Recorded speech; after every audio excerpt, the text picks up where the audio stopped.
संतों की एक सभा चल रही थी। किसी ने एक दिन एक घड़े में गंगाजल भरकर वहां रखवा दिया ताकि संतजन जब प्यास लगे तो गंगाजल पी सके। संतों की उस सभा के बाहर एक व्यक्ति खड़ा था। उसने गंगाजल से भरे घड़े को देखा तो उसे तरह तरह के विचार आने लगे। वह सोचने लगा, आहा, यह घड़ा कितना भाग्यशाली है। एक तो इसमें किसी तालाब पोखर का नहीं बल्कि गंगाजल भरा गया, और दूसरी यह अब संतों के काम आएगा। संतों का स्पर्श मिलेगा, उनकी सेवा का अवसर मिलेगा। ऐसी किस्मत किसी किसी की ही होती है। घड़े ने उनके मन के भाव पढ़ लिए और घड़ा बोल पड़ा, बंधु मैं तो मिट्टी के रूप में शून्य पड़ा था, किसी काम का नहीं था। कभी नहीं लगता था कि भगवान ने हमारे साथ न्याय किया है। फिर एक दिन एक कुम्हार आया।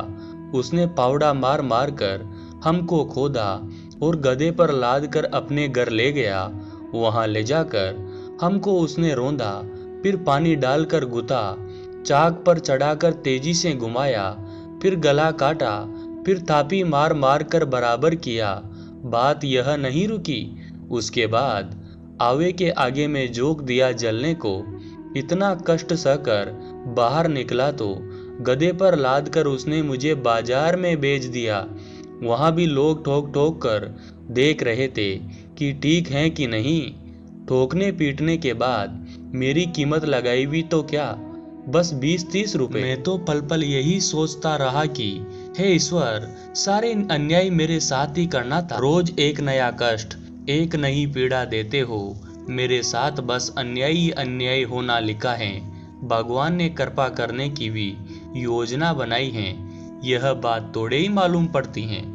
किसी सज्जन ने मुझे खरीद लिया और जब मुझ में गंगाजल भरकर संतों की सभा में बेच दिया, तब मुझे आभास हुआ कि कुमार का वह पावड़ा चलाना भी भगवान की कृपा थी, उसका वह गूंथना भी भगवान की कृपा थी, आग में जलाना भी भगवान की कृपा थी, बाजार में लोगों के द्वारा ठोके जाना भी भगवान की ही कृपा थी।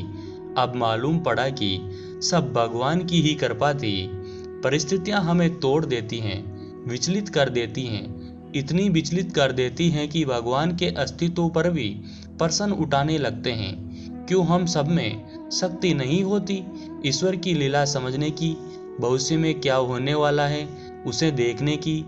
इसी नादानी में हम ईश्वर द्वारा कृपा करने से पूर्व की जा रही तैयारी को समझ नहीं पाते।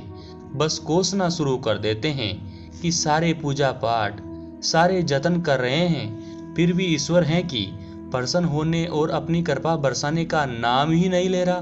पर हृदय से शांत मन से सोचने का प्रयास कीजिए, क्या सचमुच ऐसा है या फिर हम ईश्वर के विधान को समझ ही नहीं पा रहे। आप अपनी गाड़ी किसी ऐसे व्यक्ति को चलाने को नहीं देते जिसे अच्छे से ड्राइविंग ना आती हो, तो फिर ईश्वर अपनी कृपा उस व्यक्ति को कैसे सौंप सकते हैं जो अभी मन से पूरा पक्का ना हुआ हो। कोई साधारण प्रसाद तोड़े ही हैं। मन से संतों का भाव लाना होगा। ईश्वर द्वारा ली जा रही परीक्षा की घड़ी में भी हम सत्य और न्याय के पथ से विचलित नहीं होते तो ईश्वर की अनुकंपा होती जरूर है। किसी के साथ देर तो किसी के साथ सवेर। यह सब पूर्व जन्मों के कर्मों से भी तय होता है कि ईश्वर की कृपा दृष्टि में समय कितना लगना है। घड़े की तरह परीक्षा की अवधि में जो सत्य पथ पर टिका रहता है वह अपना जीवन सफल कर लेता है। तो क्या करना चाहिए, देरे कैसे रखना चाहिए। इंसान है तो उसका टूटना स्वाभाविक है, पर नहीं टूटे इसके लिए क्या करे। संतोष का मार्ग ही विकल्प है। जो प्राप्त हैं वह भी पर्याप्त हैं। जब यह सोचना शुरू कर देंगे तो आत्मिक आनंद मिलने लगेगा। संसार का सबसे बड़ा सुखी वह है जो मन के मौज में रहता है। आप यह क्यों नहीं सोचते कि ईश्वर ने आपको जितना दिया है, संसार में अनगिनत लोग हैं, उन्हें तो उतना भी नहीं मिला। बस उसे क्यों देखते हो जिसे आपसे ज्यादा प्राप्त है। दोस्तों, आपको ये कथा कैसी लगी? अगर अच्छी लगी तो हमारे YouTube चैनल को जरूर सब्सक्राइब करें और ज़्यादा से ज़्यादा शेयर करें। धन्यवाद दोस्तों।